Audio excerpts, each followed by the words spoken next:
Okay, I think that we can start. We have a quorum, so good morning. It's good to see so many familiar faces, also new friends.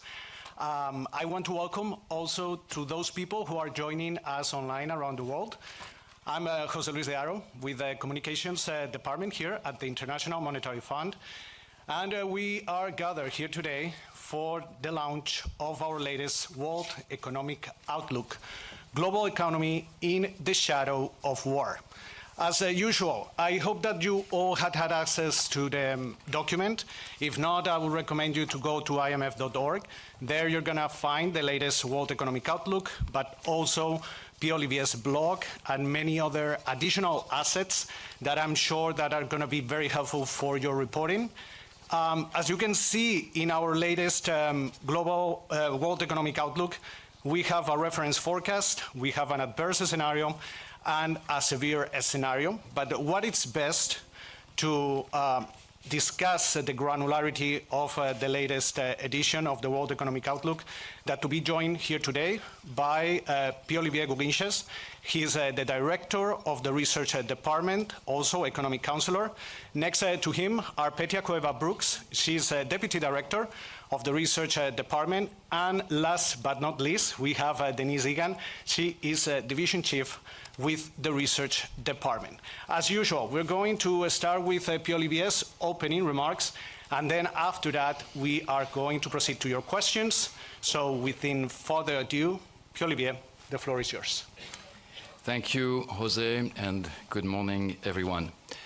So despite major trade disruptions and policy uncertainty, last year ended on an upbeat note.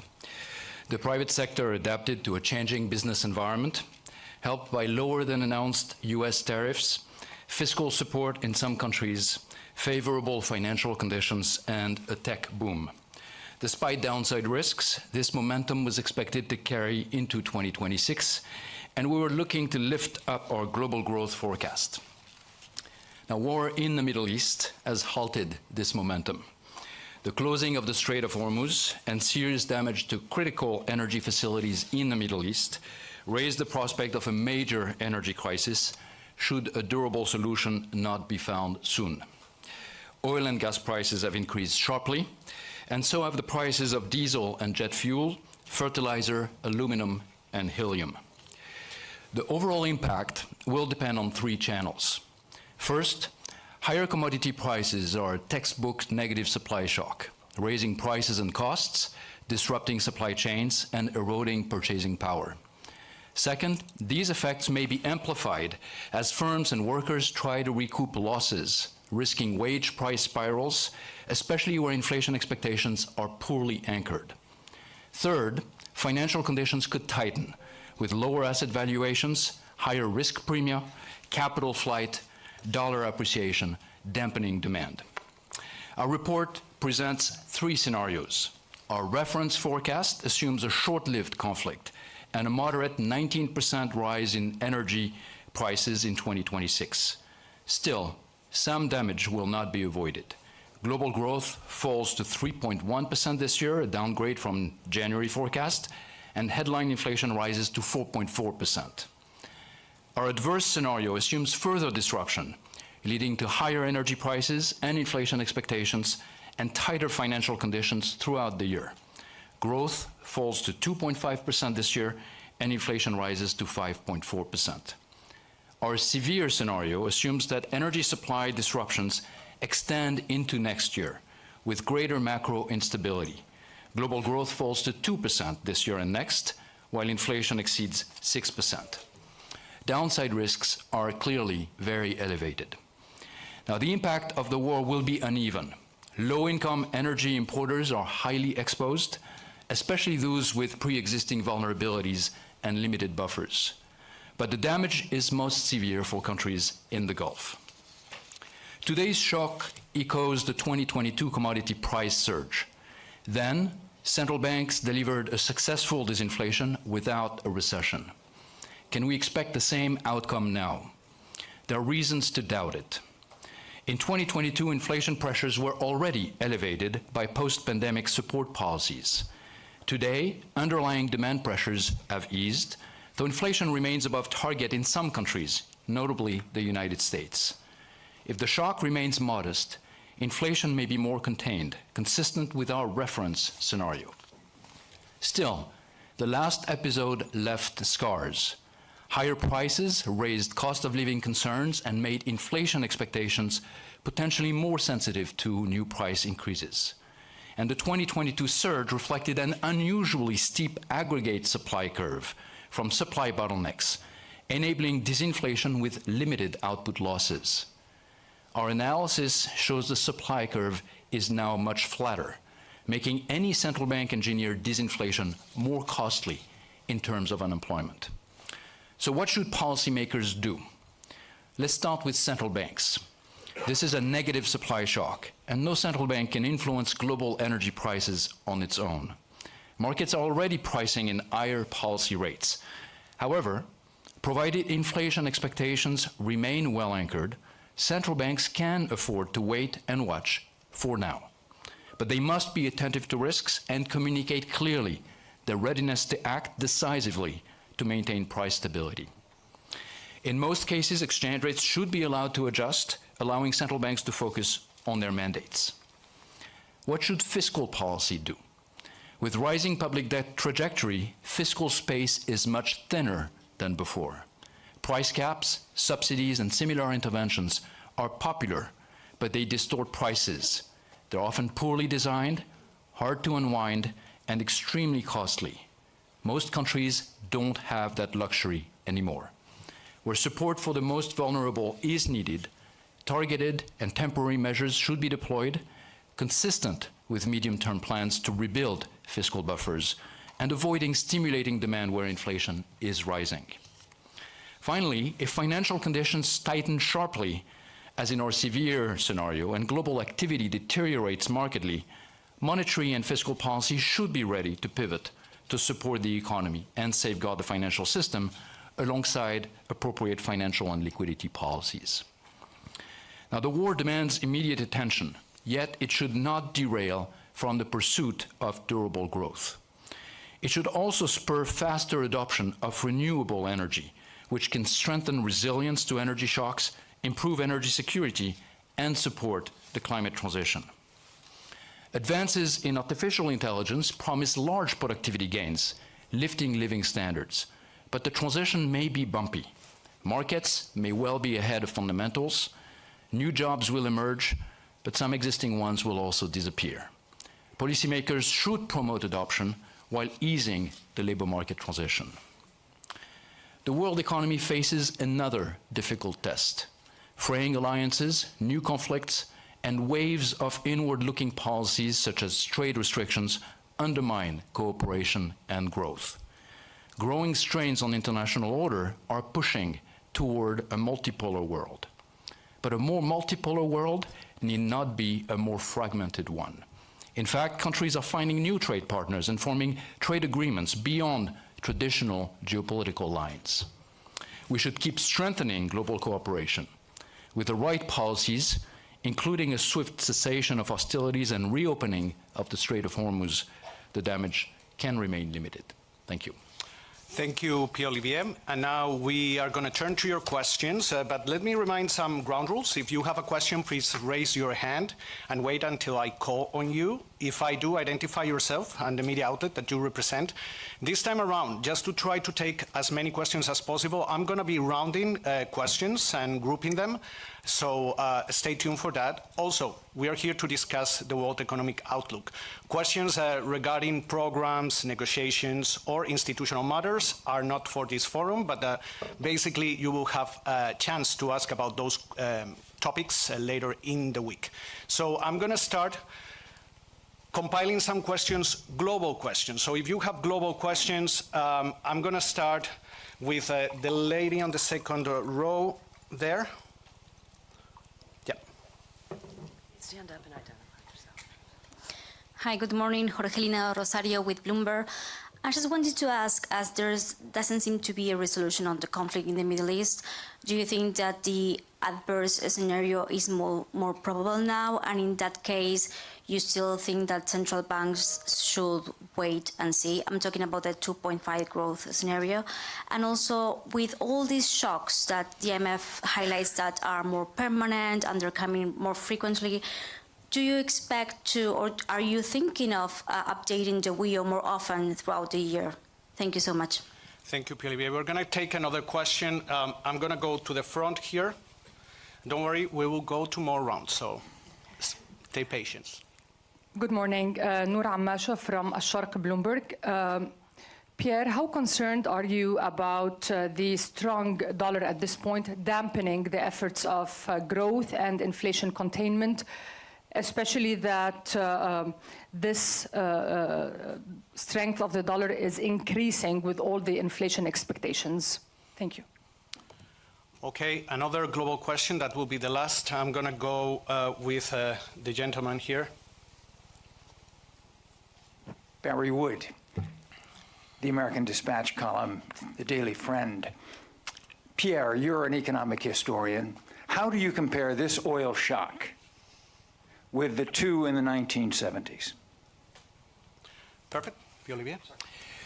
So let me address this question. So first on the scenario. So precisely because we are in a very fluid environment, and you can see the news every day, things are changing in a material way.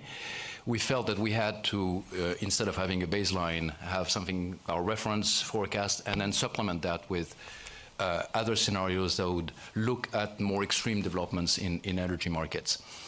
The reference forecast has as its core an assumption of a relatively limited conflict that gets resolved in the second half of the year, and then with energy prices that are normalizing in that second half of the year and then into next year.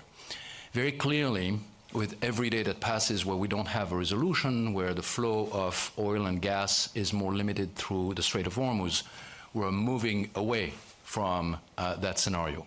But does it mean that that scenario is not relevant? Well, not quite yet. That scenario's core assumption is that oil prices would be around $80 this year. That's an average for the year. Of course, we're above that now. We're close to 100. But we could still have a normalization if a solution is found that would bring down energy prices towards that scenario's assumption. So I would say that we are somewhere in between the reference scenario and the adverse scenario. And of course, every day that passes and every day that we have more disruption in energy, we are drifting closer towards the adverse scenario. We're planning to update more frequently, where we are doing two full World Economic Outlook reports every year, the one that we're presenting today, then one during our annual meetings in October. But we'll also have two updates, one in July and one in January. And so our next rendezvous point will be when we have our WEO update in July. On the dollar and the impact that this may have, this is one of the channels through which financial tightening can affect emerging and developing economies. Typically, when we have uncertainty in the global economy, when there is a risk-off episode, investors look for safety. They move their assets towards safer assets. Often that means US Treasuries or similar type of assets, and that is associated with the dollar appreciation. This is what we've seen in the wake of the war in the Middle East. It's been a modest appreciation by historical standards, but nonetheless it's an appreciation. And that appreciation is creating inflation pressures in other countries. They see a depreciation of their currency from their end. And it also is tightening financial conditions because many of these countries have dollar liabilities. So that's certainly making things more difficult for them. And that's one of the channels that we explore also in our adverse and our severe scenario. Now, how does it compare to previous oil price shocks? I made a reference in my opening remarks to 2022. That's the most recent energy surge that we had on record. But of course, the reference to the 70s is also important. So let me make 2 points on this. First, our estimates right now is that if the conflict were to stop today, the oil shortfall for the year, including the fact that facilities have been damaged and it will take time for them to come back online, even if everything were to stop today, is comparable to the shock from the 1970s in terms of how much oil has been withdrawn from the market on an annual average basis. So the shock is comparable to the 1974 oil price shock. There are, however, two important differences compared to that shock. The first one is that the global economy is much less oil dependent now than it was back then. There are many other sources of energy, renewables, nuclear, and other things. And also the global economy has become much more efficient in terms of how much it needs oil to produce GDP. And so that's a source of resilience, if you want. The second source of resilience has to do with policies. Back in the 70s, central banks looked first and foremost to try to support activity and not try to rein in inflation. And that led to macroeconomic instability, what was initially a relative price shock, the price of oil increasing relative to other prices, morphed into an inflation problem, all the prices and wages going up. Central banks have learned. They've built frameworks, they've become more independent, they've adopted frameworks that allow them to focus on price stability, and everyone knows that, and therefore they have, whether households or the private sector, inflation expectations remain fairly low because they believe central banks will deliver on their mandate. That's a critical difference with what we had also in the 70s, and that's something that is going to be important going forward. Thank you, Pierre-Olivier. We're going to go to another round of global questions, two quick questions, and then we will move into more regional ones. So I'm going to go the gentleman here in the second row.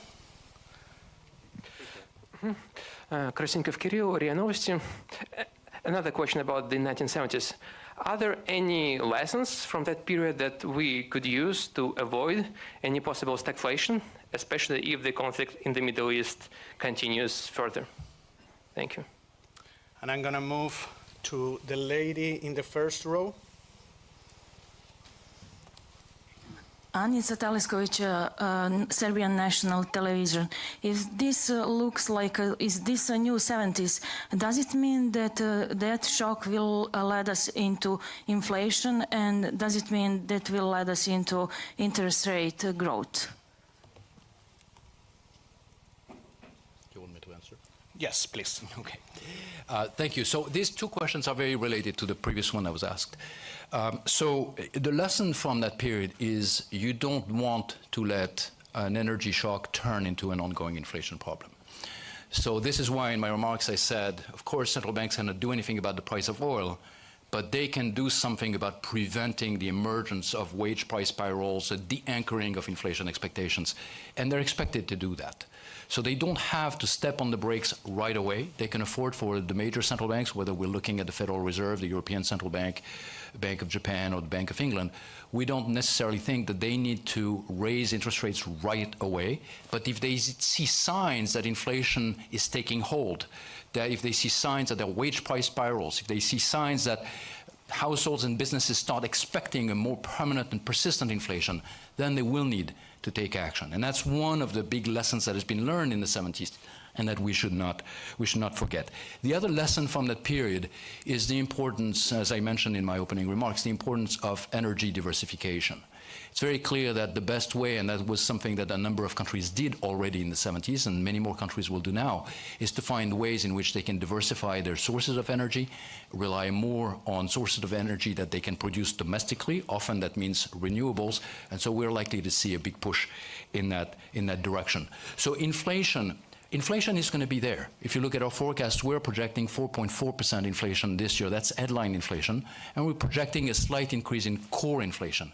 But under our reference forecast, this is expected to fade away into next year. And in 2027, we would be back on the disinflation path that we've been on for the last few years. Of course, if the shock gets larger, if the disruptions get more severe, then we could get more of an inflation shock that would last more into next year. And under our severe scenario, for instance, inflation would rise to 5.8% this year and 6% next year. So those would be much higher levels of inflation. Okay, I'm going to turn to WebEx first. I just want to remind everyone that we have reporters joining us on WebEx and through the press center. So I see Ikai, please, where? Come in. Yes, Goer, Thai Media Group. A question on China. So growth in China for 2026 is revised upward by 0.2 percentage point relative to October to 4.4% this year. And it's a modest markdown compared to the January projection. So how do you assess the impact of this conflict on the Chinese economy and its resilience in weathering external shocks? Thank you. And before we answer this question, as we are in China, Asia, any other question in the room on the region? Please, the lady in the first row. Thank you. Karishma here from Business Today, India Today Group. You've mentioned that how fiscal space has shrunk and that's of course resulted in rising public debt. From emerging markets scenario for the Asia Pacific, say markets like India and rest, where do you see the policymakers to prepare such vulnerabilities? And I think you can answer. Okay. So on China, yes, we have a slight downward revision compared to our January forecast for China to 4.4%. We were projecting in January 4.5%. And it is an upward revision from October. The Chinese economy has been doing quite well in the last part of last year, and so some of this is a carryover, if you want, from the strong performance in 2025. But then, of course, there is some impact of the war in the Middle East. Some of the revision upward is also related to the reduction in tariffs that in January, following the decision by the US Supreme Court to rule out IEEPA tariffs, that lowers the effective tariff rate that the Chinese economy is facing, even if some of it has been replaced by Section 122. And so overall, that also helps the Chinese economy. And finally, there is some additional fiscal support that has been provided. So all of this together leads to a modest correction for the Chinese growth number in 2026 relative to what we had in January under the reference forecast. Now, the Chinese economy remains an economy that is expected to see its growth rate come down. So it was 5% in 25, now it's 4.4, and it's expected to be 4% in 27. And that reflects some of the domestic imbalances in that economy between an export sector that is doing quite well. There have been very strong performance on the export side, but a domestic side of the economy, domestic consumption, that's still fairly weak. And going forward, that's becoming more and more of a headwind for the Chinese economy to try to grow essentially through the external sector, and there is a need to rebalance the growth drivers from the external sector to the domestic sector. That's something that we've emphasized in our consultations with the authorities. On the question that was asked about debt for emerging market economies, now the starting point here, and we had the whole chapter of our report in October, is one where emerging market economies have been weathering the recent shocks fairly well, maybe better than anyone would have anticipated. They've demonstrated a huge amount of resilience to the inflation surge, to the COVID period. So the last 10, 15, 20 years have been a period where emerging market economies have really improved their macroeconomic policymaking, their frameworks, and that resilience is likely to be tested. A number of them have elevated debt levels.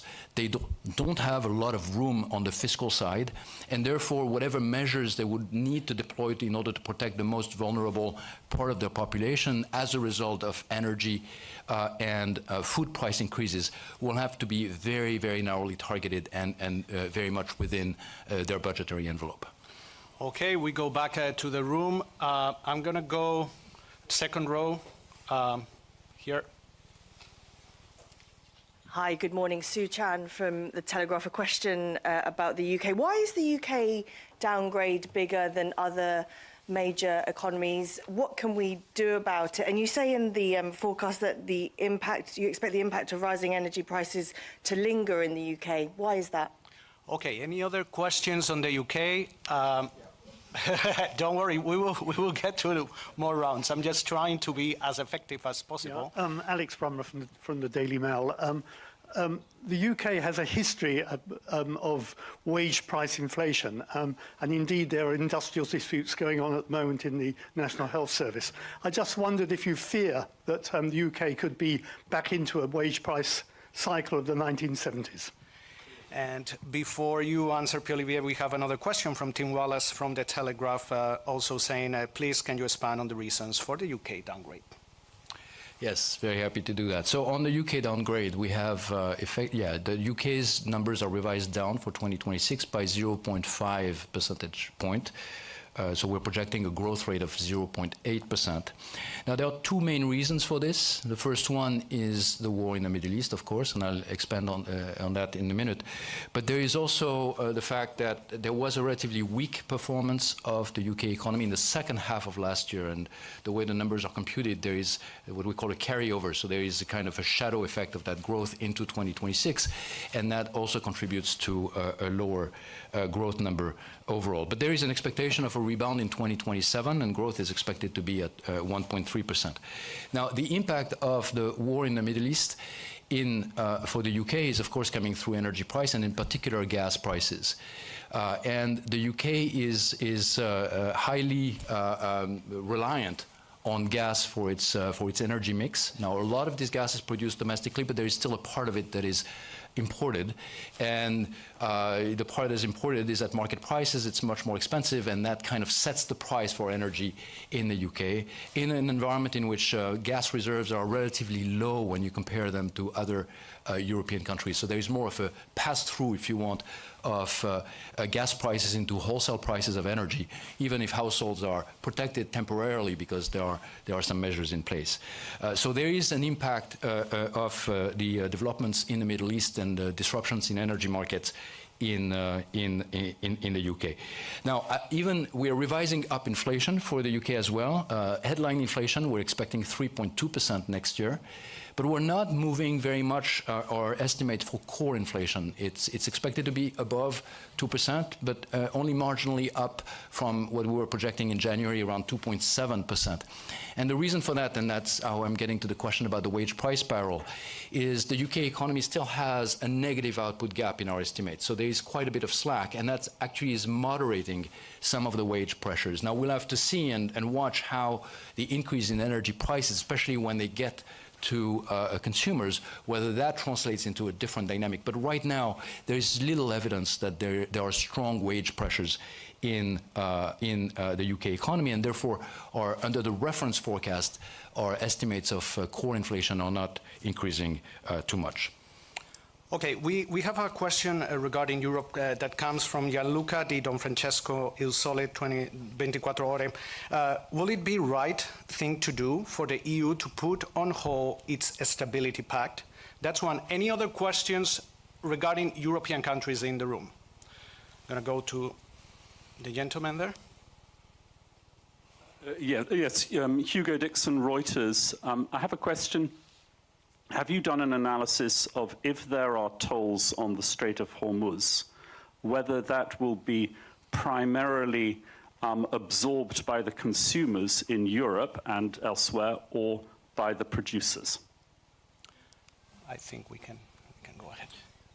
Right, on the question of the EU Stability and Growth Pact, I mean, our assessment is that a number of European economies really need to bring rebuild their fiscal buffers, bring their deficits, especially their structural deficits, down. And they are on their way doing that under the EU rules. It's a multi-year plan, so they have objectives in 2029, 2030, 2031. They don't do it in one go, but they are on their path to get there. And it's very important to stay the course. It's very important to continue rebuilding those fiscal buffers, not deviate, not suspend the rules, because there is the energy price shock. And if measures need to be taken, again, to support maybe the most dependent or the most vulnerable categories of households or some businesses, maybe, that are more dependent on energy, then those measures can be implemented, but they can be very, very targeted. They can be very temporary as well. What we've seen in the 2022 episode is a number of measures have been adopted, often very costly, 2 to 3% of GDP in many of the countries that adopted support measures that were financed by deficits, financed by debt, and often not removed as soon as the crisis is abated. People like it when they get a subsidy or a cut in energy prices. It's politically difficult to remove them. So they need to be very clear rules on how they are removed. On tariffs and tolls on the transit shipments through the Strait of Hormuz, we haven't done detailed analysis on this. I would just venture that in an environment in which there is a very inelastic energy supply, I would think the incidence is on the consumers, not on the producers. Okay, we go back to the room. I'm gonna see the lady on the first row.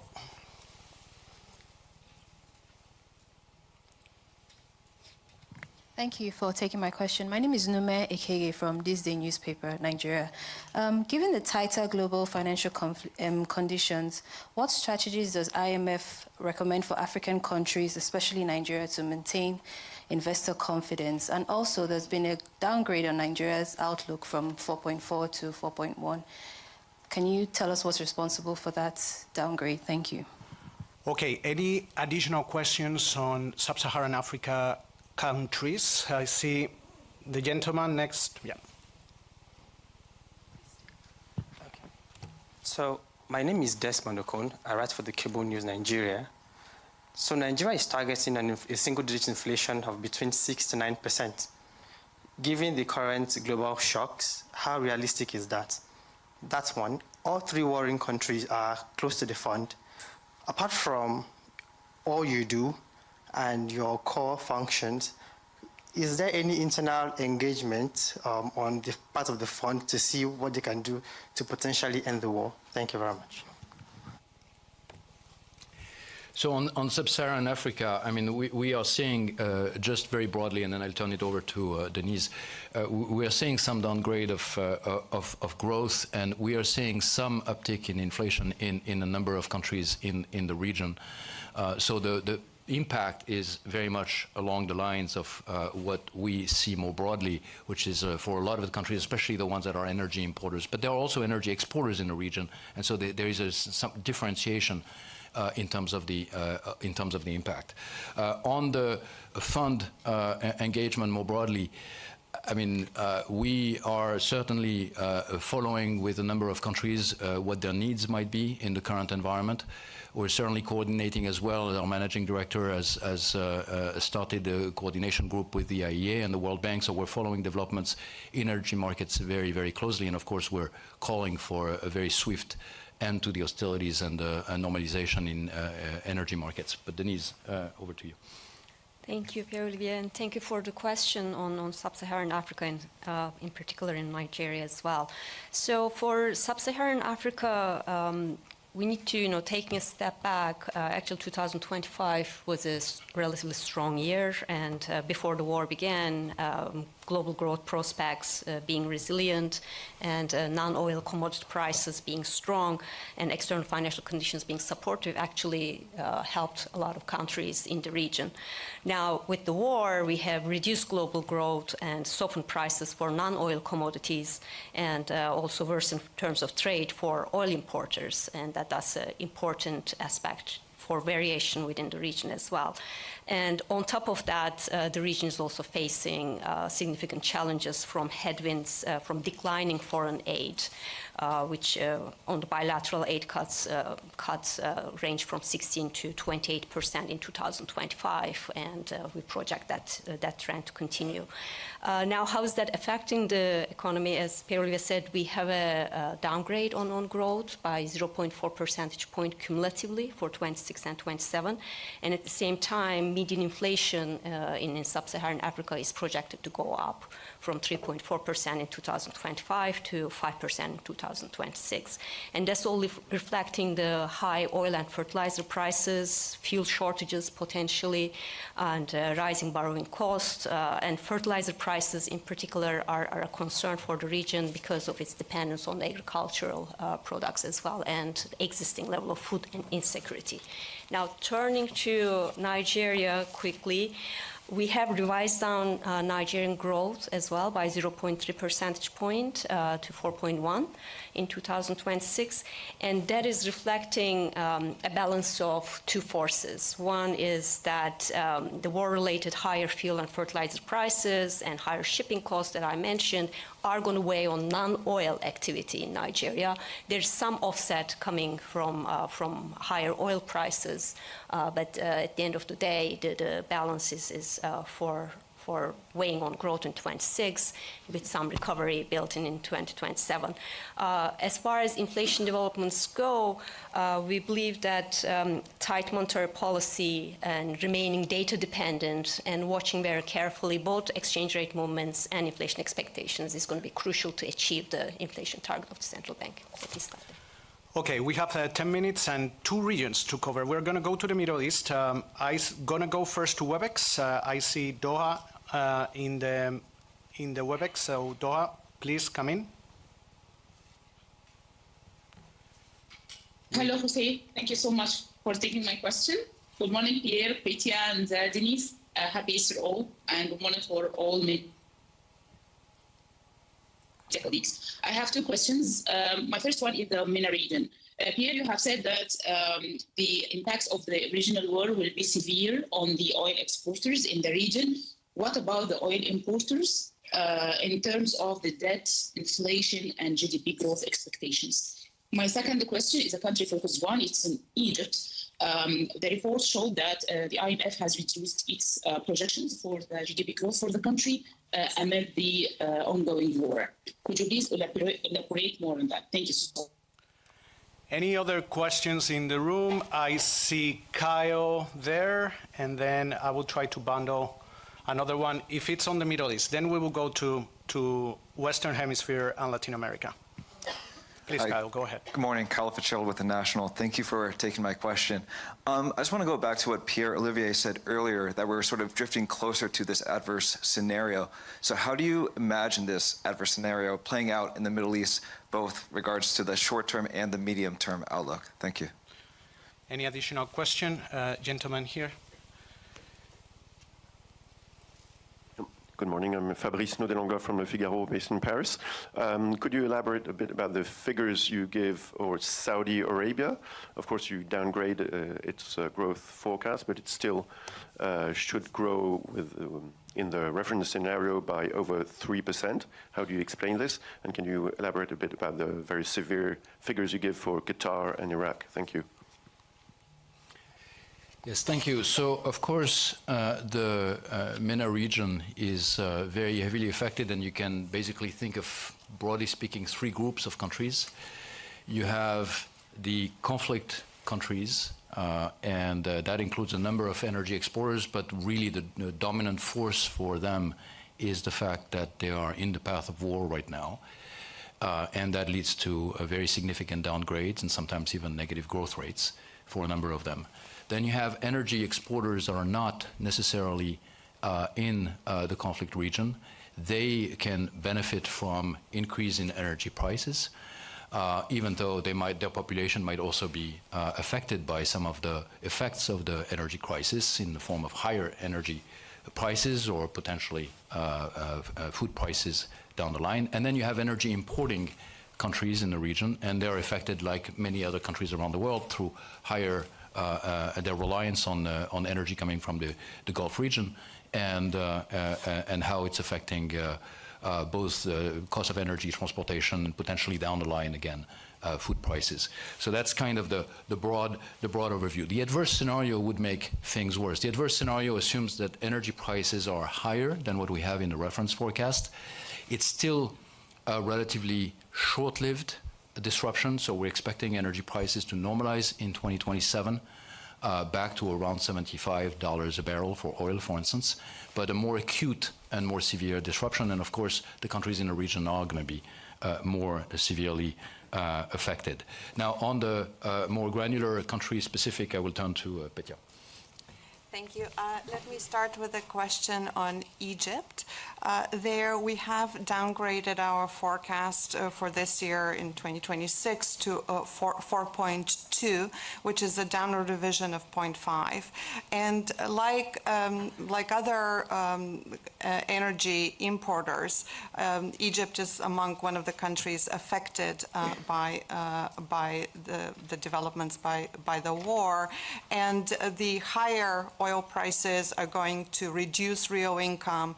They're going to dampen consumption, and also the uncertainty is going to affect investment. So these are the main factors behind the downgrade, which is, by the way, not only for 2026 but also for 2027.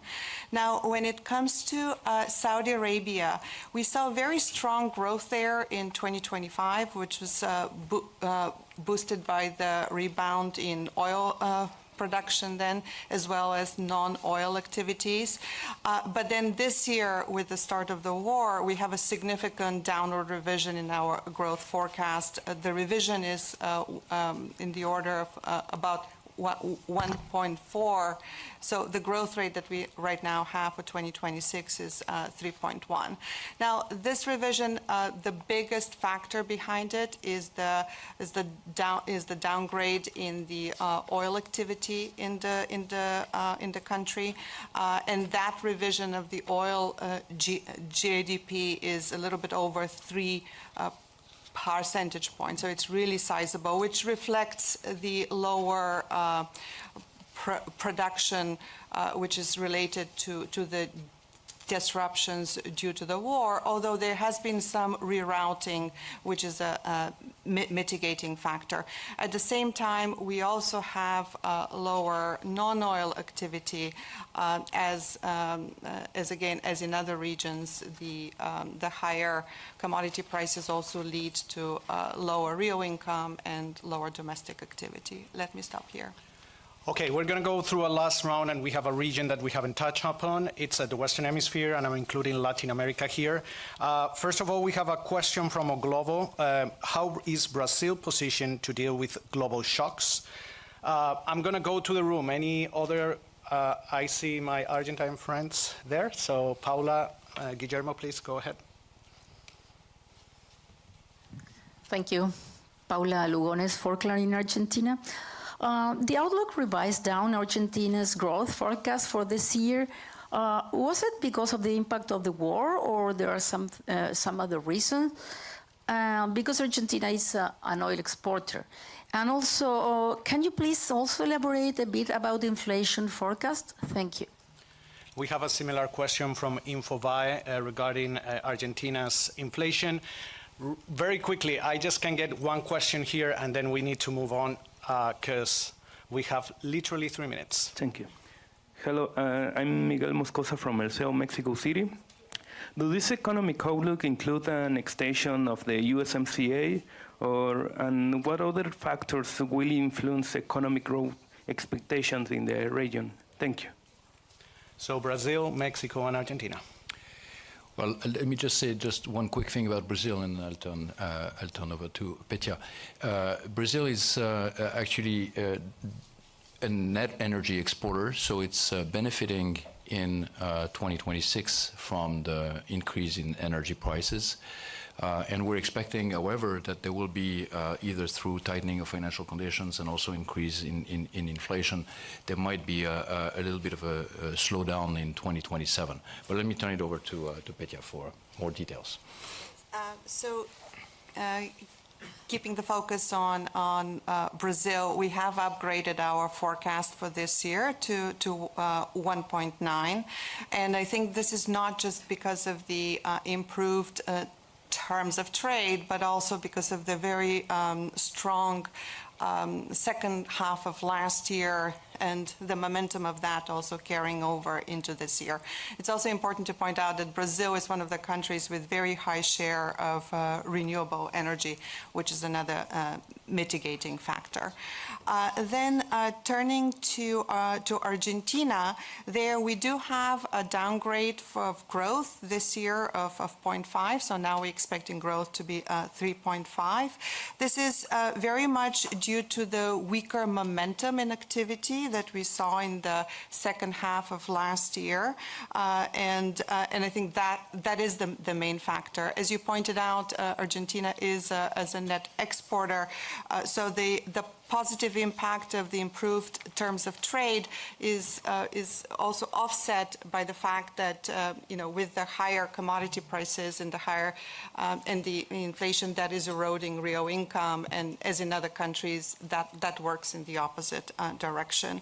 Now, when it comes to inflation, we saw inflation come down from 118% at the end of 2024 to 31.5% at the end of 2025. We are expecting the disinflation process to continue, but a bit more gradually than in our previous forecast. And then finally, just a few words on Mexico, where we do have a slight upward revision in our forecast. We are expecting now growth to be 1.6 this year and 2.2 next year.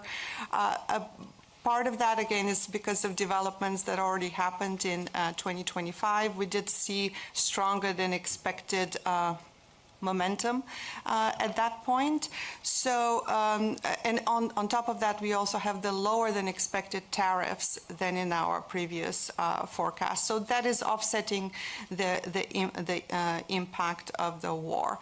And when it comes to the US MCA, we've noted that negotiations have started. I think it's too early to evaluate outcomes and such, and this is something that we'll be doing as we have more clarity on the process. Thank you. Thank you, Petia, Pierre-Olivier, Denise, and thank you all of you for attending this press briefing. There's going to be other opportunities during the week to continue asking questions. I want to remind you that the Global Financial Stability Report press briefing is taking place in this same room around 10:30 a.m. Tomorrow, stay tuned for the Fiscal Monitor and the press briefing from the Managing Director, and then later on the week, all those regional press briefings. On behalf of Pierre-Olivier, Petia, Denise, the Research Department, Communications Department, thank you very much. Any questions, comments, feedback, media@imf.org. Thank you very much.